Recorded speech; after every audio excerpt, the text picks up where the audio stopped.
continuar a nossa aula Evangelismo. Estamos na unidade 3. Vamos chegar ainda na unidade 3, né? Nós terminamos a última aula dizendo uma frase do apóstolo Paulo em 1 Coríntios, capítulo 9, versículo 16.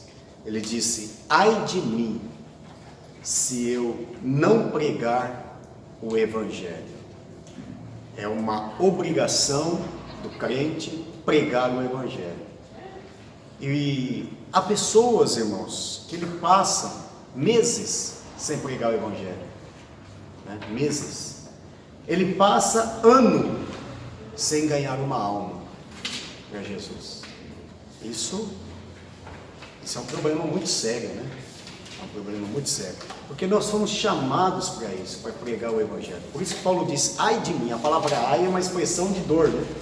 Ai de mim, se eu não pregar o Evangelho. Então agora nós vamos entrar aí na página 89. Vamos ler bastante o livro hoje, que eu tô achando que vocês não estão lendo muito esse livro, não? Pastor, Então, oi? e, tipo assim, nós pregamos o Evangelho, pregamos que o Senhor liberta, restaura, mas sabemos que estamos semelhando, mas tem aquele coração duro que... Tem. Então, quer dizer, da nossa parte nós estamos fazendo. Isso. A nossa parte é... A Bíblia diz: Paulo plantou, Apolo regou, mas Deus é que dá o crescimento. Nossa obrigação não é salvar ninguém, é pregar o Evangelho. Quem convence o homem do pecado, do juízo e da justiça é o Espírito Santo. Nós não convencemos ninguém, nós só pregamos o Evangelho. Então, Paulo disse assim, não disse assim: ai de você se você não ganhar uma alma. Não, ai de você se você não pregar o Evangelho. Ai de mim, se eu não pregar o Evangelho. Que página que é? 89. Ok? 89. Então vamos lá. Página 89. O homem e suas inquietudes. Para nós pregarmos o Evangelho, nós precisamos conhecer o ser humano, saber o que passa com o ser humano. Cada época, né, a gente vê que as coisas vão mudando, né? Vão mudando. As épocas vão mudando, a forma de evangelizar vai mudando. Hoje, uma das formas de evangelizar é a internet, não é? Se fosse falado nos anos 80 que evangelizaria pela internet ou pela televisão, não, primeiro que naquela época a televisão era do diabo. Não, isso, a televisão é do diabo. Quem tinha uma televisão, ele não ia para o céu. Não ia para o céu. Então, hoje, quem não tem uma televisão? Tem alguém aqui que não tem televisão? Todos têm. Então, mas naquela época tem uma televisão, então os tempos mudaram.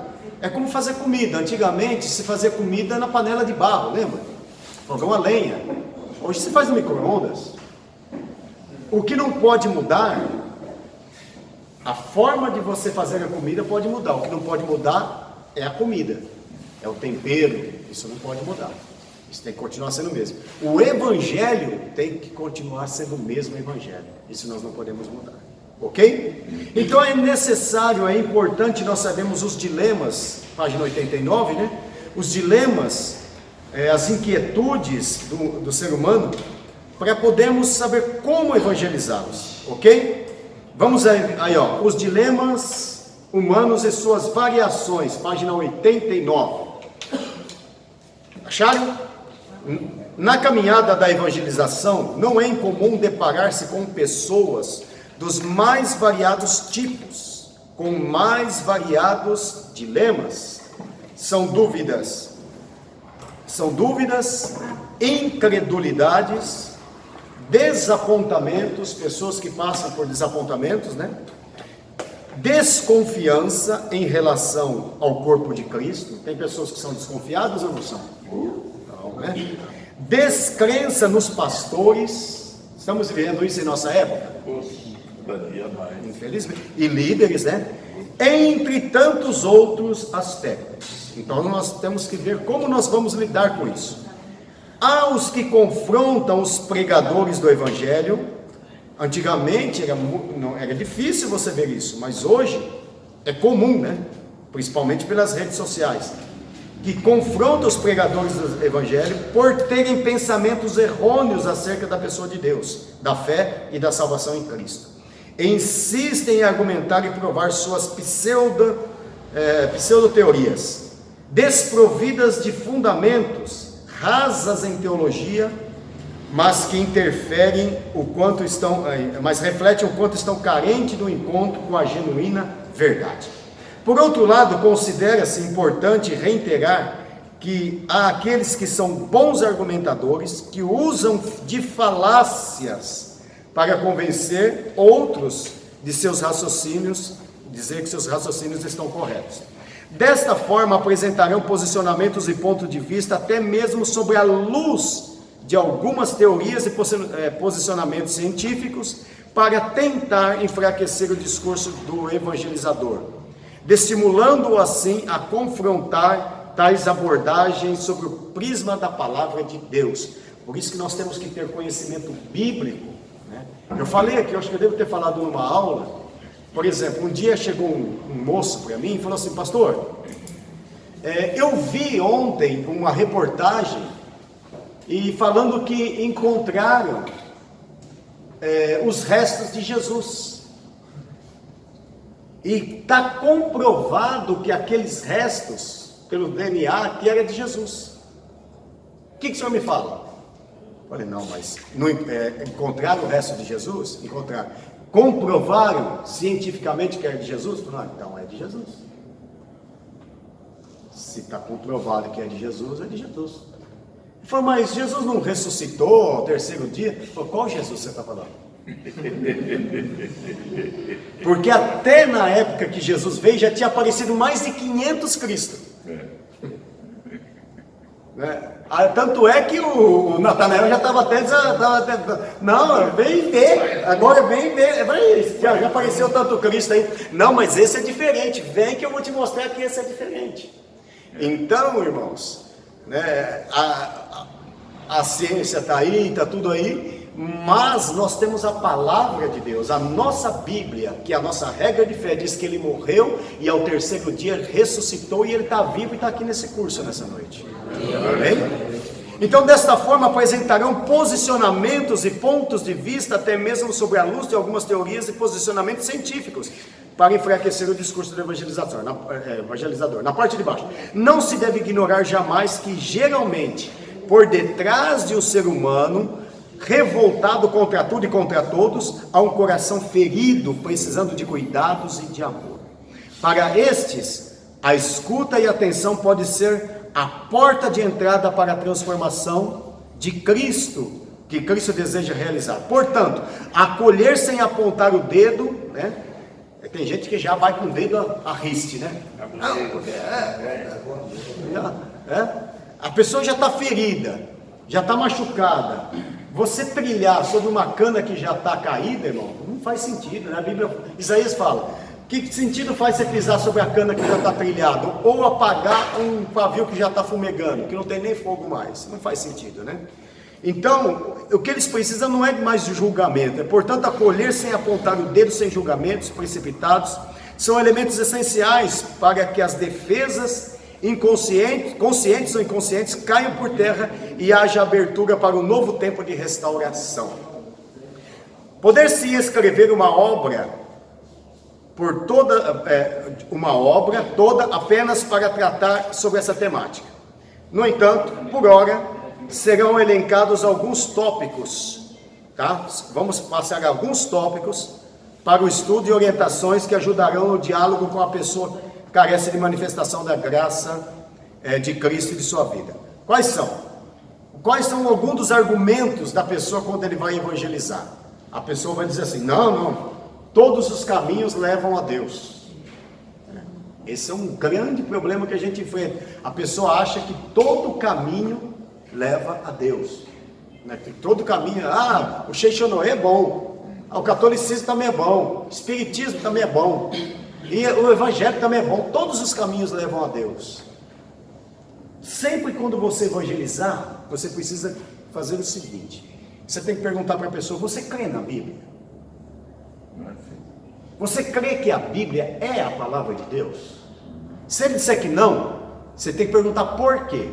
Se ele disser que não entende, aí você vai, que não acredita, você tem que provar para ele que a Bíblia é a palavra de Deus antes de evangelizar ele. Nós temos uma aula aqui que nós ensinamos que a Bíblia, porque a Bíblia é a palavra de Deus. Quem não estudou vai estudar ainda, quem não estudou pode assistir a aula. Por que a Bíblia é a palavra de Deus? Aí você convenceu ele, não, agora eu acredito que a Bíblia, agora então a gente pode conversar. Porque se ele não crê que a Bíblia é a palavra de Deus, não vai resolver se conversar com ele. Né? Aí ele falou, eu creio que a Bíblia é a palavra de Deus. Então a Bíblia diz que há um só caminho. E esse caminho chama Cristo. Né? Jesus não é um caminho, Jesus é o caminho. É Ele que nos leva aos céus. Então, nem todos os caminhos levam a Deus. Outras pessoas acham que, qual é o argumento 2 aí? Que as obras salvam, né?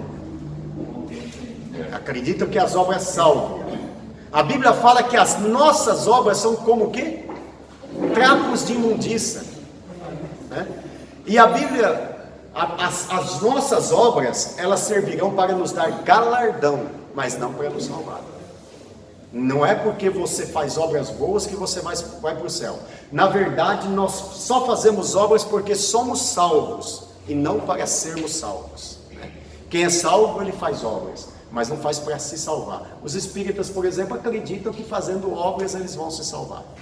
Né? Quem poderia salvar-se por si mesmo? Nós falamos na outra aula, lembra? Se você matar alguém e depois você distribuir 100 cestas básicas para pessoas carentes, vai cobrir o seu pecado você ter matado alguém? 1000 cestas básicas vai cobrir o pecado? Não vai. O único capaz de cobrir o pecado do ser humano chama-se Jesus. Por isso que João Batista diz, eis o Cordeiro de Deus que tira o pecado do mundo.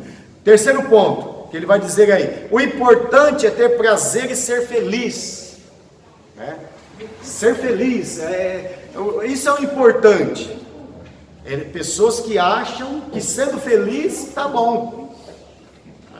Que sendo feliz, eu sendo feliz. E aqui, o fato é que grande parte desses indivíduos estão entregues ao materialismo e creem que o objeto maior da vida é possuir tudo o que tiver de melhor que tem para oferecer. Nós vamos estudar isso um pouquinho mais para frente agora, né? Que vai falar sobre dualismo, vamos falar sobre relativismo, e nós vamos entender melhor isso aqui. Sou religioso, isso basta. Tem gente que acha que dá o dízimo, canta 3 hinos da harpa, não falta um culto, ele toma a Santa Ceia, ele participa dos cultos de ensino, canta no coral, ele acha que é o suficiente para ser salvo. É o suficiente? Não. Eu não falto da escola dominical, dou o dízimo, ajudo as pessoas, faço bem. Não. Primeiro porque as suas obras não salvam, né? Ser religioso, o que os fariseus mais eram naquela época era religioso. Para você ter uma ideia, os fariseus eram tão religiosos que a Bíblia, Jesus fala para ele, vocês ofertam, né, o cominho, a hortelã, ou seja, os fariseus eles tinham uma planta, tinha 10 folhas, ele arrancava uma folha daquela e dava o dízimo daquela folha. Não, peraí, essa planta aí tem quanto? Eu plantei uma coisa aqui em casa, 10 pés de alface. Não, um é de Deus. Vai lá arrancar e levar para a casa de Deus. E achavam que por isso eles seriam salvos. E não entenderam, né, que não era pelo sacrifício deles, mas era pela fé em Cristo Jesus. E muitos hoje se tornam religiosos. Outro argumento, Deus e a igreja me decepcionaram. Você ouviu alguém fazer esse argumento aí? Me decepcionei com a igreja tal, com o irmão tal, com o pastor tal, ou com Deus, né? Porque, por exemplo, morreu alguém da família, ele acha que o culpado é Deus. Né? A morte é algo natural ou sobrenatural? Ela vem para todos. Todo mundo vai passar pela morte. Né? Aí o culpado é Deus. Então, o que acontece? Aí decepciona com alguém da igreja também, né? E aí que vem a grande necessidade, irmãos, do discipulado. Muitas igrejas pecam por não ter discipulado. Vou dar um exemplo para você. Chegou uma igreja que tinha aqui, já até fechou. Um irmão foi para a igreja, um rapaz foi para a igreja todo empolgado, olhou para os irmãos e falou, nossa, olha, tudo santo, tudo bênção, tudo crente. Achava que todos eles, só faltava pôr uma asa nos irmãos e uma auréola na cabeça deles. E um desses irmãos, um desses que estava na igreja, chegou e falou, irmão, se eu precisar de camiseta, eu faço camiseta, tá bom? Ele falou, olha rapaz, você faz camiseta? Eu nem estou precisando tanto, mas eu vou te ajudar. Você me faz 30 camisetas. Quanto é cada uma? Eu faço lá para você, tá, X reais. Rapaz, tá bom. Pode fazer as camisetas. Você tem como me dar uma entrada aí, 60%? Tenho. Tá, bom, é crente, né? Vai fazer a camiseta. E ele foi lá, pagou 60% e ele está esperando a camiseta até hoje. E aí o irmão fez o que? Se decepcionou. Por quê? Porque ele achava que todo mundo, por ser crente, tinha um bom caráter. Ele era uma pessoa de caráter. Aí entra o discipulado, irmãos. Olha, você está indo para a igreja? Começou agora? Comecei. Vou te falar para você, tem uns que estão lá dentro, mas não é crente ainda não, tá? É, pastor? É. Está lá, mas ele está sendo tratado ainda. Tem uns Judas lá ainda. Você vai encontrar um Judas. Jesus chamou 12? Chamou. Mas um era Judas. Entendeu? Então nem todas lá. A pessoa tem que estar preparada para saber que toda. Porque veja bem, a igreja é como um hospital, irmãos. Né? A maioria das pessoas que vão para a igreja, a maioria vai porque está doente, está morrendo, está perdido, né? E ele está ali, mas ele não se achou ainda. Ele entrou na igreja, mas o evangelho não entrou nele. Então ele precisa conhecer que na igreja tem problemas, tem ser humano, onde tem ser humano tem problema. Então se ele passar por discipulado, ele não vai se decepcionar. E o que acontece hoje, muita gente ferida. E como é que você fecha uma ferida depois? É complicado, né? Até você provar que você não é igual, que a igreja que você frequenta não é igual, e que Deus não tem nada a ver com a atitude daquela pessoa. Então o discipulado é o melhor caminho. A pessoa saber por que ele está batizando, por que ele vai tomar a Santa Ceia, por que a pessoa vem para a igreja também. Não sei se já aconteceu com você quando era novo convertido. Você achava que você não ia pecar mais, agora que você nunca mais ia pecar. E aí você começa a ver que você é um pecador igual, praticamente. Que você comete pecados e você começa a se decepcionar com você mesmo. Fala, puxa, eu sou um pecador, eu estou aqui, mas estou fazendo isso, estou fazendo aquilo. Esquece, né, que na verdade nós somos remidos pelo sangue de Jesus e a graça dele, a misericórdia de Deus que nos leva adiante. Então essas são algumas inquietudes que nós precisamos aprender, que nós vamos lidar com esse tipo de pessoa. Por isso que é importante que você leia todos esses tópicos aí, para poder, nós não temos tempo de discorrê-los aqui, né? E hoje muitas pessoas que estavam na igreja não estão mais porque se decepcionaram, tá? Lembre-se que do seu papel, qual que é o seu papel, qual que é a sua missão? É pregar, nós falamos aqui no começo, né? Mas quem converte o homem é o Espírito Santo de Deus, tá? Bom, vai aí para a página 97, o homem e as enfermidades da alma. Página 97. O homem e as enfermidades da alma. É importante conhecer, irmãos, as enfermidades da alma para ajudar também a orientar as pessoas, principalmente os familiares que se sentem perdidos, sem saber o que fazer diante das atitudes, que atitude tomar, né, diante dos problemas. Bom, para as enfermidades da alma, nós podemos apresentar 3 tipos de ajuda. Primeiro tipo de ajuda, a pessoa que está sofrendo. Vamos falar um tipo de enfermidade aqui, tá? Vamos pegar um exemplo aqui para a gente. A pessoa está passando por depressão. Porque eu estou falando de depressão aqui, porque depressão é o mal do século, né? É o mal do século. Nunca se ouviu falar tanto de depressão como agora. Antigamente, nos anos 80, lá, falava-se do estresse. Né? O estresse, estou estressado, a pessoa, ele está com estresse. Depois veio, tem um outro nome, esqueci o nome agora. Hoje é a depressão. Hoje é a depressão. Estresse.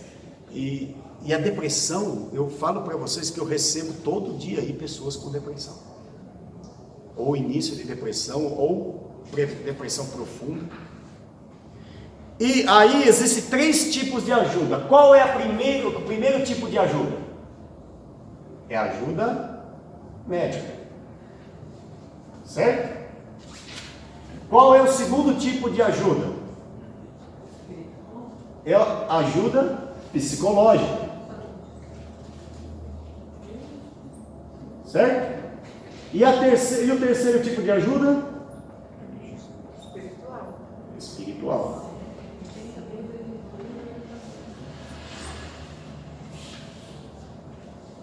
Veja bem, irmãos, a pessoa que está com depressão, e o problema é que se tratava a depressão antigamente só como espiritual.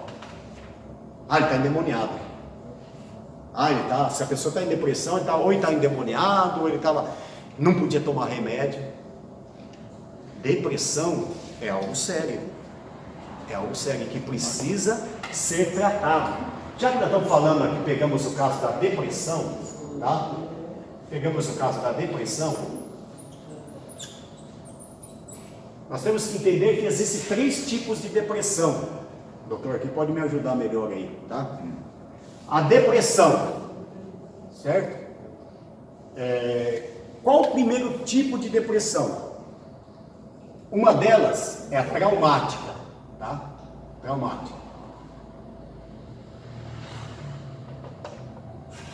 É um tipo de depressão. A pessoa passou por uma depressão, ela sofreu um trauma, né? Sofreu um trauma. O que acontece? Por exemplo, hoje tem a depressão pós-parto.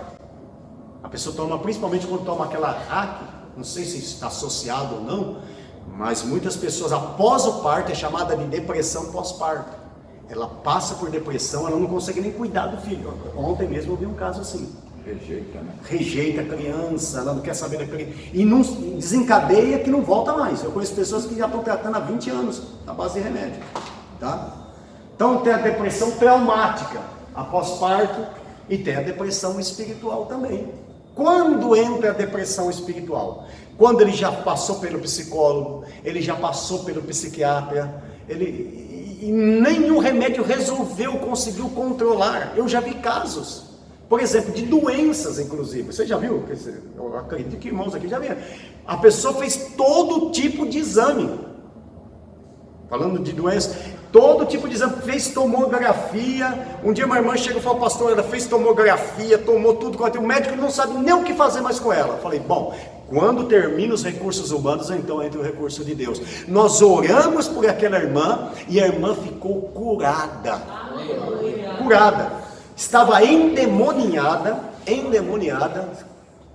saiu urrando ali, expulsamos o demônio. Outro dia, pastor, minha mãe está bem, ela não tem mais nada, ela tá até trabalhando em casa, fazendo comida, limpando casa, e já tinha tomado tudo quanto é tipo de remédio, já tinha feito tudo quanto é tipo de exames. Tá? Agora, nós jamais podemos desprezar a medicina, irmãos, os recursos médicos, psicólogo. Agora, quando esses recursos se esgotam, aí pode ser a atuação de demônios, né? Então, a pessoa, por exemplo, ele perdeu um pai, aquilo desencadeia a pessoa, aquilo foge do controle dele. Fugiu do controle daquela pessoa, e aí aquilo vai desencadear um problema sério para aquela pessoa. Então, morreu um filho, sofreu um acidente, só ele sobreviveu, todos os outros morreram. Então aí tem, por exemplo, a genética, pessoa que já tem de família, né? Já vem de família, o pai tinha depressão, a mãe tinha depressão, o sobrinho tinha depressão, e aquilo vem de genética, vem de família, tá? Hereditário, vamos dizer assim também, de pai para filho. E aí o que acontece? Nós temos que ter sabedoria para discernir quando aquilo é demônio, quando aquilo Eu vou dar um exemplo para você. Eu conheço um pastor, que ele tomou 2 caixas de remédio tentando se matar, com depressão.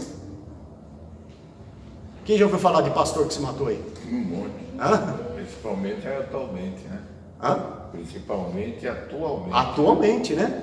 O ano passado mesmo, no começo do ano passado, quantos pastores morreram se suicidaram. E aí o que é? Muitos deles passaram por depressão. Existe uma depressão, nós vamos falar um pouquinho mais para frente agora, e vamos pontuar todas essas depressões, fica tranquilo que nós vamos pontuar aí, explicar um pouquinho melhor. Por exemplo, aquela depressão que ela trabalha silenciosa, você não percebe que a pessoa está em depressão. Quando de repente aquela pessoa estava bem, estava alegre e se matou, né? Tirou a sua vida. É aquela depressão silenciosa, a pessoa não demonstra que está depressiva, tá? Bom, e uma das coisas que leva à depressão, nós estamos falando aqui o homem enfermidades da alma, uma das coisas que leva à depressão, chama-se, que desencadeia a depressão, leva à depressão, chama-se ansiedade. Você conhece alguma pessoa ansiosa?